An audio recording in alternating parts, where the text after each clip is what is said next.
Maranata, desbravador, desbravadora, tudo bem? Meu nome é Bruno e hoje vamos fazer a especialidade de vida silvestre. Partiu! Vamos lá!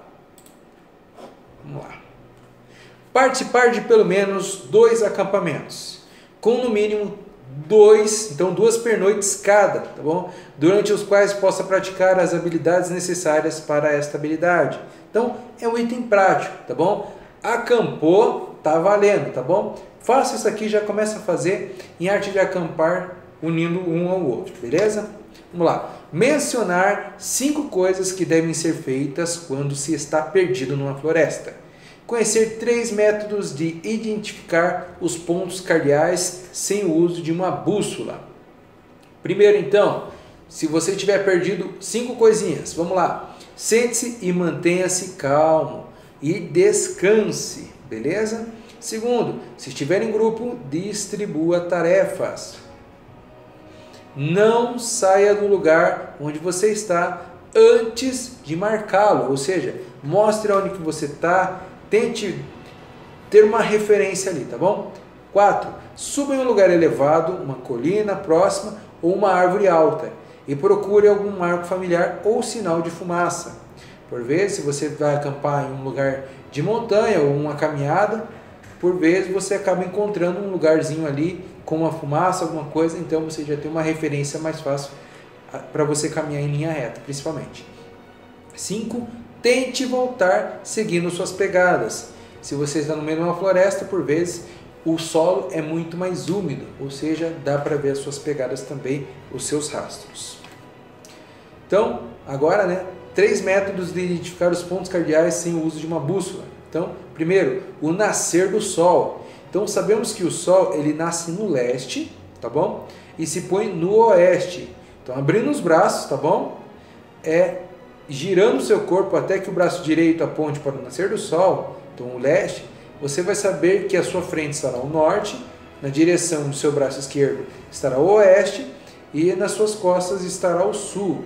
Ou seja, aí você já tem os pontos cardeais também, para você ter noção onde que está então cada lado.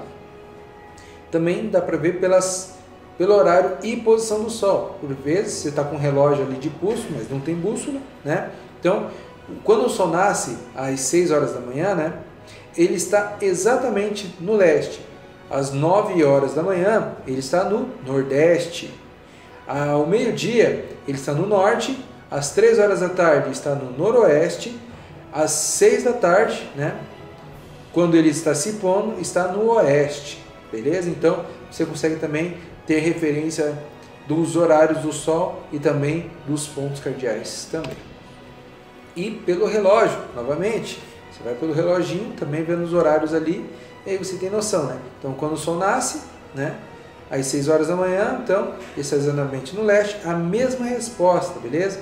E aí você consegue ter a referência pelo sol também e pelo seu relógio de saber os horários. Então, a primeira é para você saber os pontos cardeais, e a segunda é pela hora.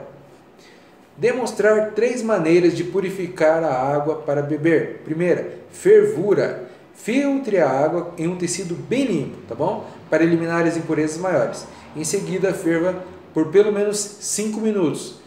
Fervendo a água, você elimina as bactérias, tá bom? Claro, bem fervida, bem quente, tá bom? E depois você pode esfriar novamente essa água. Mas, para você matar todas as bactérias, você tem que ferver ela, tá bom?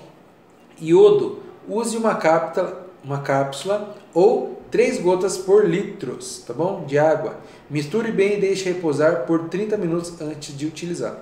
O iodo ele tem essa potência, esse poder de eliminar também essas bactérias, tá bom? E purifica totalmente a água. Cloro, há várias concentrações, tá bom? Use a seguinte dosagem. Cloro, então, a 1%, 10 gotas por litro de água, tá? E de 4 a 6% de gotas por litro. 4 a 10%, então, 1 gota por litro, tá bom? Misture bem e deixe em repouso, então, por 30 minutos antes de usar, tá bom? Então, você vai pingar ali o cloro, tá bom? Vai diluir esse cloro na água para limpar também, tá bom? E se a água for escura, duplique a dosagem e o tempo de espera. Existe cloro em pastilha e um antissabor que anula o gosto ruim do cloro, tá bom? Então, às vezes, você vai experimentar o cloro ali, por exemplo, quando acaba a água em casa, chega aquela água tudo branca, porque está cheio de cloro, não foi feito bem a mistura. E você escuta até um barulhinho, parecia até um do refrigerante, tá? Aquilo ali é o cloro agindo ainda na água. Conhecer 3 formas de encontrar então água na floresta e demonstrar 2 desses métodos. Primeiro, então, recolher a água da chuva. Por vezes, você colocando uma tigela ali e tal, e deixando essa água cair ali, né? Você vai recolher então a água da chuva. Claro, você usa os métodos do requisito atrás ali, né? De ferver, usar iodo ou cloro, para que essa água fique pura, tá bom? Mesmo a água da chuva, por vezes, ela tem muitos problemas de bactéria e de poluentes também, que sobem junto com esse vapor que se torna lá a chuva e tudo mais. 2. Frutos e vegetais que conservam água internamente, como o coco, o bambu, o cacto e as bromelíceas, tá bom? Então, por vezes, se encontra também muito líquido dentro de frutas. 3. Né? Colocar um saco plástico sobre um galho de árvore. Ao suar o orvalho, gera água pura, ou seja, você vai colocar ali um pacote de plástico, ali uma sacolinha, né, em volta de um galho de árvore. E a partir dali ele vai começar a suar e vai começar a despejar água dentro desse pacote, tá bom? Demonstrar pelo menos 2 métodos de avaliar a altura de uma árvore. Então, o método da caneta. O que você vai fazer? Marque uma árvore, então, na árvore, então, sua própria altura. Então, você sabe a sua altura. Então, é muito mais fácil você marcar ali a árvore na sua altura, beleza? Afaste-se dela alguns passos, pegue uma caneta ou uma varinha qualquer e coloque-a na posição vertical em frente a você, em direção à árvore. Então, o que você vai fazer? Ali tem um exemplo bem prático também. A sua altura, você vai pegar e vai colocar esta caneta ou esse graveto em frente ao seu olho, e aí você vai ter uma referência para saber a altura que é esta árvore, tá bom? A partir de tanto, você já tem uma ideia. Vai fazer acima e acima, e vai indo, até que você vai chegar a uma ideia do tamanho dessa árvore, então. Vamos lá. E também temos o método da sombra, tá bom? Então, meça o comprimento da sombra de uma árvore ou estaca, tá? Primeira coisa, então, você tem ali uma estaca, claro, isso aqui é uma caneta, mas você tem uma estaca ali, por exemplo, de 1 metro, tá bom? Ou, digamos que a sua estaca, então, é de 2 metros de altura, fica muito mais fácil esse cálculo, né? E aí você mediu, então, a sombra dessa estaca, a sombra, tá bom? Não a altura da estaca. Então, meça o comprimento da sombra da árvore, tá bom? Então, tem ali a sombra da árvore também. E aí, o que você vai fazer? Você vai dividir então, o comprimento da sombra da árvore, tá bom? Pelo comprimento da sombra da estaca, tá bom? E aí, você vai multiplicar o resultado pela altura da vara ou estaca para conseguir então saber qual é a altura desta árvore. Para utilizar esse método, você precisa ter então 1 metro ou trena, fita métrica, régua, etc. E aqui eu coloquei um exemplo para você, né?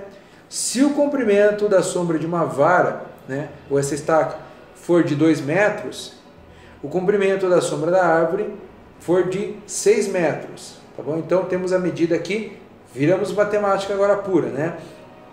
Então temos a sombra dessa estaca aqui, fazendo então 2 metros de sombra. E temos a altura também, né, o comprimento da sombra desta árvore, que deu 6 metros, tá bom? Então, será feito então o valor de 6 metros divididos por 2, né? E aí vai dar 3 metros a altura dessa árvore. E aí você vai multiplicar o resultado pela altura da vara, tá bom? Ou estaca, para conseguir a altura da árvore. Por exemplo, se eu usei 1 metro de vara, vai dar exatamente 3 metros. ali, ó, se a altura da vara for 1 metro, a altura da árvore também é de 3 metros. Se você utilizou 2 metros, aí no caso a árvore terá 6 metros, tá bom? E por aí vai. Demonstrar pelo menos 2 métodos de avaliar a largura de um riacho. Presta bem atenção neste, que esse aqui é difícil captar, mas é muito bom, tá bom? Então, o método dos passos. Escolha uma rocha, árvore ou arbusto do outro lado do rio como ponto de referência. Então, temos o A, né? Beleza. E aí, fique então 3 estacas do lado do rio nos pontos, então, B, C e D. Então, temos aqui, ó. Aqui, então, é o ponto A, tá do outro lado do rio. E aqui você vai fincar, então, 3 estacas, tá bom? B, C e D. E aí, o que ele diz, ó? No formato, então, o B, né? No formato de 90 graus, então ele vai estar reto, referente ao seu A, tá bom? E o D, no caso, né? Ele vai estar ali no ângulo de 90 graus certinho também aqui, né? Fazendo assim, tá bom? Beleza? Vai. Formando então um ângulo de 90 graus, um ângulo reto. Com A e B, sendo que C e D, então, deve ter... deve ter a metade da distância de B e C. Ou seja, se a distância aqui entre o B e o C for de 2 metros, por exemplo, C e D vai ter 1 metro, beleza? Então, vamos lá. Aqui temos um exemplo mais fácil, né? Por exemplo, caminhe então 30 passos a partir da estaca B e coloque a estaca C. Então, aqui temos 30 metros, 30 passos, na verdade, perdão. E continue caminhando então mais 15 passos, né? Até chegar a D, a fazer a D. Então, em linha reta, crave a estaca D e caminhe para longe do rio, tá bom? Então, você vai caminhar aqui, fugindo, indo para o ângulo E, tá bom? Para o lado E. E aí, você vai caminhando, então, para longe do rio, em 90 graus também, reto, tá bom? Com a linha B e D, olhando para o ponto A. Quando você estiver alinhado com o ponto A e C, tá bom? Então, esta linha reta aqui, esse pontilhadinho, tá bom? Cadê? Pare e coloque a estaca E. E aí você vai colocar então essa estaca E aqui, beleza? Agora é só medir a distância de D, da base do D, tá bom? Até a base do E. E você vai ter então metade da largura do rio, tá bom? Metade da largura deste rio. E aí, né? Você vai multiplicar então os 2 pontos, tá bom? Você vai multiplicar os 2 pontos aqui então e pronto. Pode-se usar então uma trena também para você fazer essa medida do D até o E, que é a metade então dessa distância aqui do rio, tá bom? É complicadinho de entender, mas depois que você faz, você fala, uau, isso aqui é genial, né? E demonstrar também então o método de Napoleão. Esse é o método menos exato, tá bom? Porém, muito mais simples. Coloque-se então na posição de sentido, de frente, né, para outra margem do rio, tendo um chapéu ou boné, ou algo de aba, né? Você pode fazer até assim também com a mão, claro. Por vezes você pode abaixar, subir, então por vezes você perde a precisão também, tá bom? Então, chapéu, boné na cabeça. Olhe firmemente para outra margem, movendo a cabeça lentamente para baixo ou para cima, até que a aba do chapéu ou boné pareça tocar a outra margem. Então, normalmente o rio vai passar aqui, né? E tem uma margem em cima ali, né? A encosta da água ali. Basicamente ali que o seu boné vai direcionar para você encontrar a base. E o que você vai fazer? Você vai fazer simplesmente um direito a volver, né? E você vai transferir então para a margem que você está a distância encontrada, ou seja, você vai virar certinho aqui, né? Claro, fiz para o outro lado, mas você vai ter uma noção da distância que é essa margem de rio, tá bom? E aí, só um detalhe, né? E atenção, até na descrição que eu coloquei, para que a transferência seja exata, não mova a cabeça nem para baixo, nem para cima quando se virar.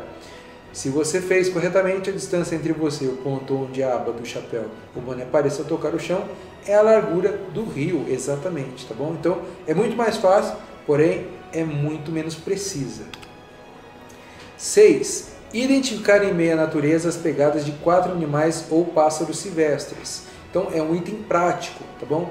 Mas é uma dica para você, vá próximo a lugares com lama ou rios. Lá, possivelmente, você vai encontrar pegadas de animais silvestres que passaram para beber água, tá bom? Porque todos os seres vivos bebem água. 7. Usando uma bússola, seguir o percurso previamente montado pelo seu instrutor, com no mínimo 3 azimutes e mais de 1.200 metros, com margem de erro de no máximo 5% da distância do percurso.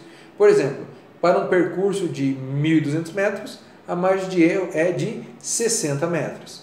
Tá bom? Então, item prático, e o ideal é você saber mexer com bússola. Logo, logo, estarei disponibilizando para você a especialidade de mapa e bússola. Eu posso explicar melhor para vocês também como que é feito. Identificar, preparar e comer 10 variedades de plantas silvestres. Então, é um item prático, beleza? Mas você pode ver alguma dessas aqui para você. Olha só, temos Ora pronobis, tá bom? Que é uma planta comestível, ela é fácil de comer, tá bom? Ela não é ruim, ela tem um sabor bem tranquilo, tá bom? Não é amarga. E também tem muita proteína, tá bom? Então temos aqui a capuchinha, o azedinho, jussara, araçá, que é muito bem encontrado em várias árvores aí em regiões, tá bom? A galera sobe muito em árvore para comer. O caruru, a serralha, o hibisco, o dente de leão, tá bom? E a beldrega também é uma que muita gente come também e às vezes tempera a comida com elas, tá bom? Vamos em frente. 9. Ter um estojo pessoal de sobrevivência com 15 itens e saber usar cada um deles. Então também é um item prático, tá bom? O que você pode ter aqui? Um arame fino, então bem fino, mas que não se rompa.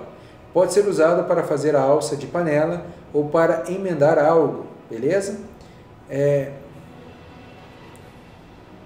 Permanganato de potássio. Esses cristais esterilizam a água e tratam infecções. Então, também é bom você ter ali no seu estojo de sobrevivência.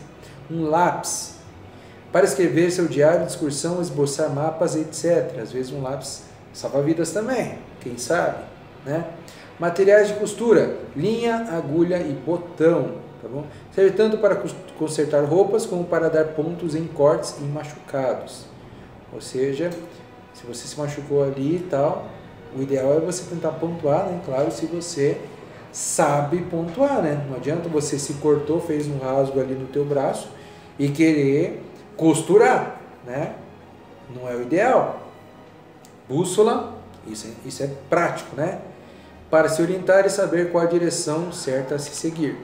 Sal, tanto para a reposição de sais minerais causados pelo esforço físico, como para temperar o alimento obtido. Lente de aumento, para fazer fogo, né? Concentre então os raios de sol sobre folhas e gravetos secos.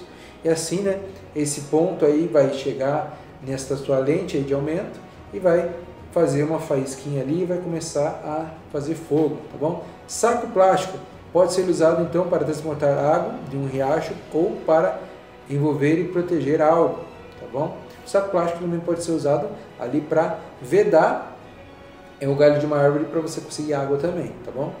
Fósforos. Então, desmonte uma caixa de fósforo, recorte as lixas e coloque tudo em uma embalagem de filme. Assim você protege os fósforos de qualquer umidade. Ou seja, fica a dica também, coloca dentro de um pacotinho ali para que você não perca esses fósforos aí a partir da umidade. Vela. Na falta então de isca, a vela é perfeita para iniciar uma fogueira, tá bom? Porque a partir ali do que ela tem ali, né, ela consegue manter o fogo muito mais tempo aceso, ou seja, ela é perfeita para uma isca. Antibióticos para situações de enfermidades causadas por infecções, muito importante também, né? E curativos para arranhões, cortes e bolhas. Ajuda a estancar o sangue e evitar que infeccione. Beleza? 10. Explicar a necessidade de um bom sono, regime alimentar adequado, higiene pessoal e exercício apropriado. Então, resposta. Toda excursão ao acampamento selvagem exige resistência física. Portanto, antes de alguma dessas atividades, você deve estar bem preparado em todos os aspectos, sem nenhum obstáculo para fazê-la, tá bom? Então você tem que estar bem de saúde para fazer tudo isso aí, tá bom? Sua mente deve estar focada no desafio, para tanto precisa estar descansada, sem sono. Também necessita fazer uso de uma alimentação rica e que sustente. A higiene pessoal é fundamental para aumentar a autoestima do excursionista. E o exercício físico serve para preparar o corpo para as adversidades que você irá enfrentar. Então, ter a especialidade de primeiros socorros intermediário, além dessa especialidade, conhecer a prevenção e os sintomas e o tratamento de primeiros socorros para os seguintes temas. Então, hipotermia. Então, o que é hipotermia? É a queda perigosa de temperatura corpórea. Então, abaixo dos 35 graus, beleza? Deve estabelecer a temperatura normal o mais rápido possível. Troque suas roupas molhadas e mantenha aquecida. Se possível, dê algo quente para a vítima beber. Se a pessoa está com muito frio ali, tente dar um chá, dar uma bebida quente para essa pessoa, para que ela recobre o calor do corpo, tá bom? Mordida de cobra peçonhenta. Então, deve-se tomar muito cuidado em observar onde se pisa em uma trilha. Em caso de picada de cobra, limpe cuidadosamente para prevenir infecção no ferimento e lave com bastante água corrente e sabão. Mantenha a vítima calma, enfaixe o ferimento, mantenha abaixo da altura do coração. Procure o mais depressa possível um posto médico, tá bom?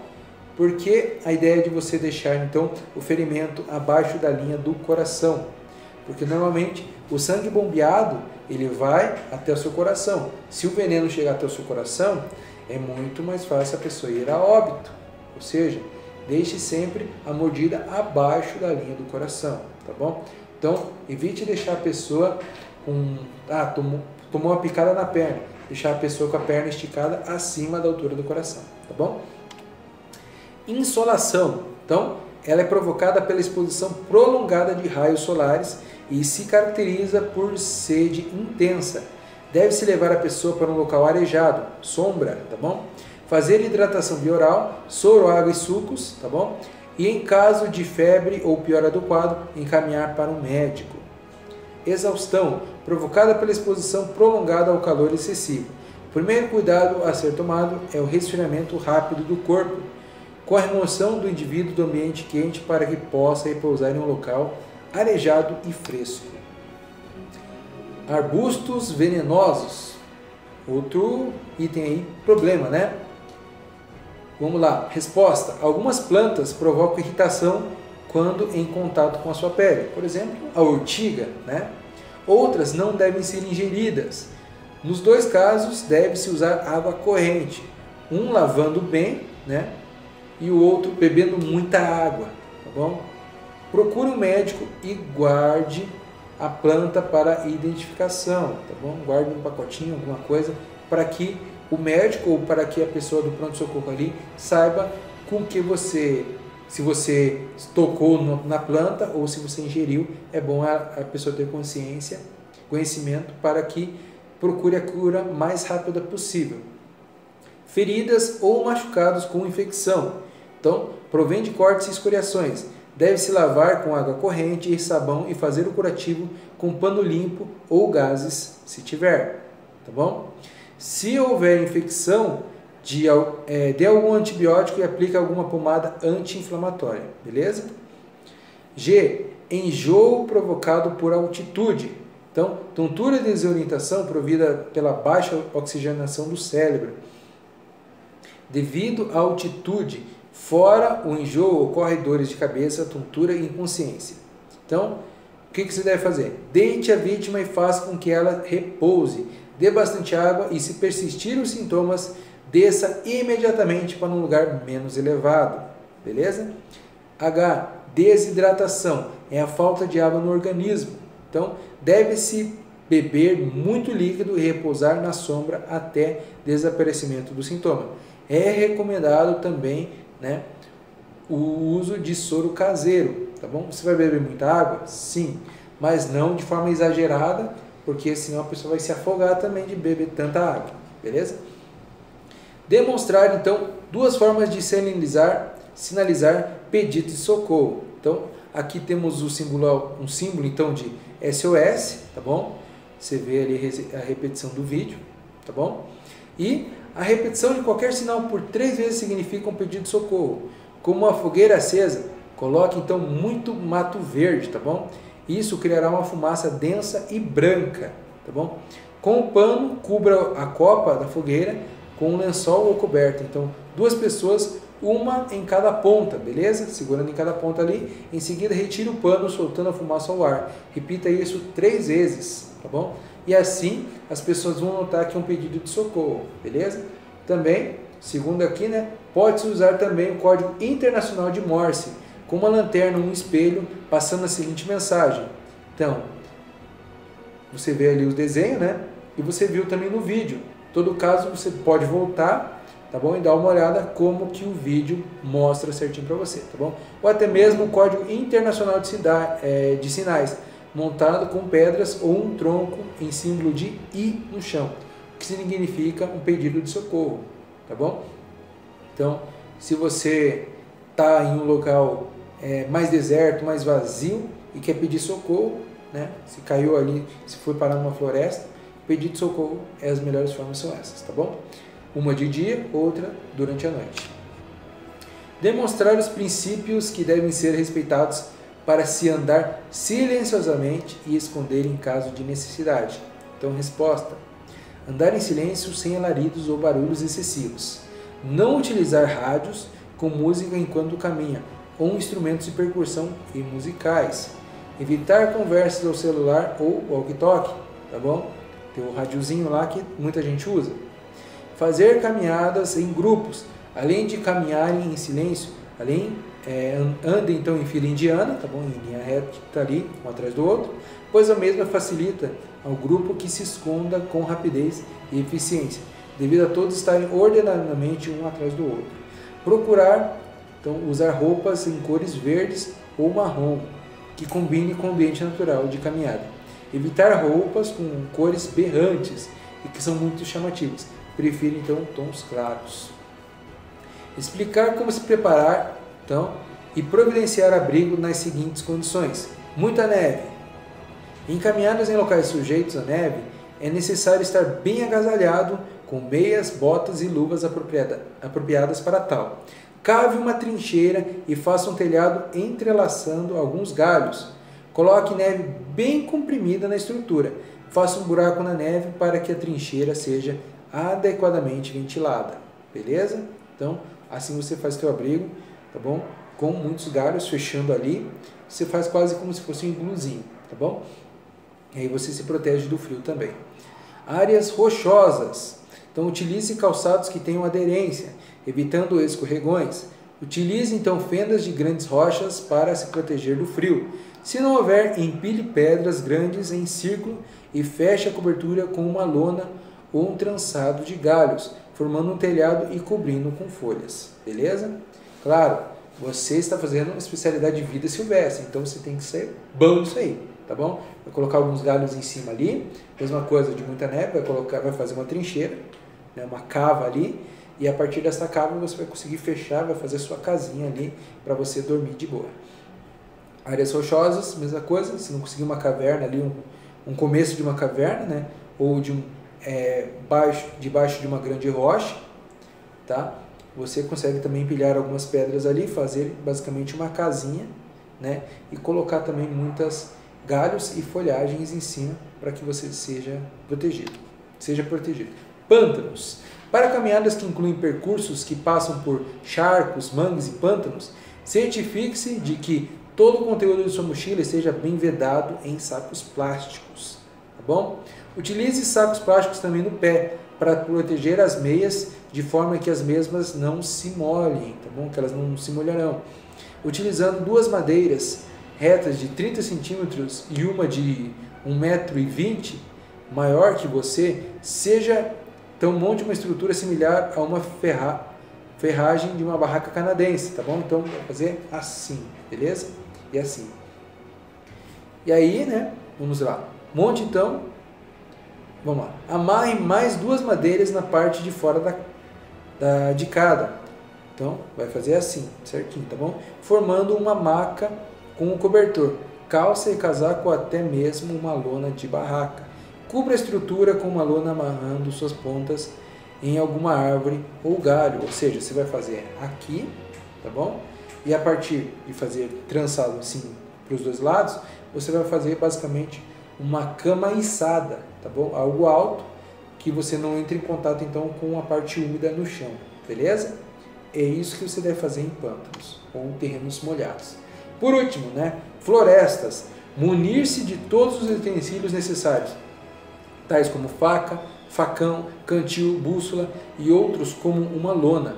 Dar preferência para calças leves e soltas, que permitam uma boa mobilidade. Calçados leves e confortáveis. Utilizando 2 árvores, amarre uma corda e estique-a, tá bom? Então, entre elas, jogue uma lona por cima, beleza? E estique então, né? Bem espequeando as suas pontas, ou seja, após você esticar a lona ali, né, sobre essas 2 árvores, você vai especar o canto da lona, para que o vento não leve a sua lona embora, tá bom? Se não tiver lona, trance galhos e cubra com folhas. A mesma coisa, você vai colocar galhos ali, nos 2 lados. Claro, estou dando a ideia de fazer como se fosse uma bivac canadense, tá bom? Que é assim. Então você vai fechar dos 2 lados, se possível fechar de um lado também, você só vai ter uma portinha para você entrar ali, tá bom?